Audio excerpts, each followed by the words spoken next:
मे 2025 रोजी आपल्या ग्रामपंचायतीचे लोकनियुक्त सरपंच सौ कल्पनाताई महाजन यांच्या अध्यक्षतेखाली झाली होती. तर त्या सभेचं इतिवृत्त येण्याप्रमाणे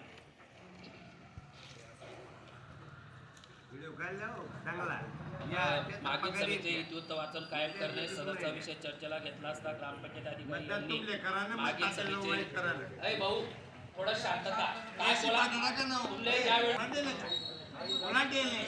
ग्रामपंचायत अधिकारी यांनी मागील सभेचे इतिवृत्त उपस्थितांसमोर जसे तसे वाचून दाखवले. त्यावर सविस्तर चर्चा होऊन ते एका सभा त्यास एकमताने कायम करीत आहे. सूचक श्री पाटील आलेले अर्ज व परिपत्रके सभेसमोर वाचून दाखवणे. त्याच्यात आशा स्वयंसेविका भरतीबाबत सदरचा विषय चर्चेला घेतला असता ग्रामपंचायत अधिकारी यांनी तालुका वैद्यकीय अधिकारी कार्यालय पंचायत समिती वडगाव यांचे जावक क्रमांक आरोग्य RR 160/2025 दिनांक 19/4/2025 रोजी 25 प्राप्त दिनांक 21/5/2025 हे सभेत वाचून दाखवले. पत्रात नमूद केल्यानुसार आपल्या येथील आशा स्वयंसेविका कल्पना महेंद्र मोरे यांची गटप्रवर्तकपदी निवड झाल्याने त्यांनी आशा स्वयंसेविका पदाचा राजीनामा दिल्या कारणाने ते पद रिक्त झाले असून रिक्त पद भरण्याबाबत पंचायत समितीस कळवले आहे. तरी सदर पद भरतीची शासन नियमानुसार असलेली प्रक्रिया राबवावी असे ठरले. सूचक ज्ञानेश्वर देवराम माळी, अनुमोदक मदन धर्मा माळी. ठराव सर्वानुमते मंजूर. 2. गटारीचे बांधकाम करण्याबाबत कैलास भीमराव पाटील, राहणार गुढे, तालुका वडगाव. सदरचा विषय चर्चेला घेतला असता ग्रामपंचायत अधिकारी यांनी कैलास भीमराव पाटील यांचा 29/5 रोजीचा त्यांच्या घराजवळ पक्की गटार बांधण्यात यावी याबाबतचा अर्ज सभेत वाचून दाखवला. त्यावर चर्चा होऊन 15वा वित्त आयोग निधीतून सदरचे काम घेण्यात यावे असे ठरले.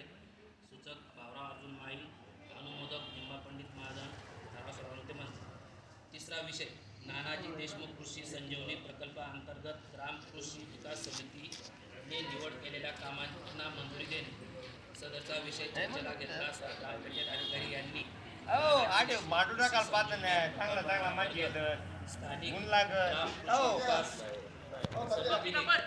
5/5/25 ते 11/5/25 या कालावधीत पुढे गावात प्रभात फेरी, शिवार फेरी व प्रत्यक्ष स्थळ पाणी करून पुढील कामांची निवड केलेली आहे. ती येण्याप्रमाणे म्हणजे जे नानाजी देशमुख तुका समिती अंतर्गत जे गाव निवडलं गेलं तर त्या समितीने जे कामं निवडले होते ते असे नवीन सिमेंट बांध, 2 जुने सिमेंट बांध खोलीकरण, 3 माती बांध खोलीकरण, 4 विहीर पुनर्भरण, 5 जलधारा खड्डे, 6 शेती बांधबंदिस्ती, 7 फळबाग लागवड, 8 रेशीम उद्योग, 9 net shade house, 10 poly house, 11 ब्रॅक हाऊस, 12 तुषार सिंचन, 13 ठिबक सिंचन, 14 यांत्रिकीकरण, 15 रिचार्ज शॉप, 16 सेंद्रिय शेती लागवड,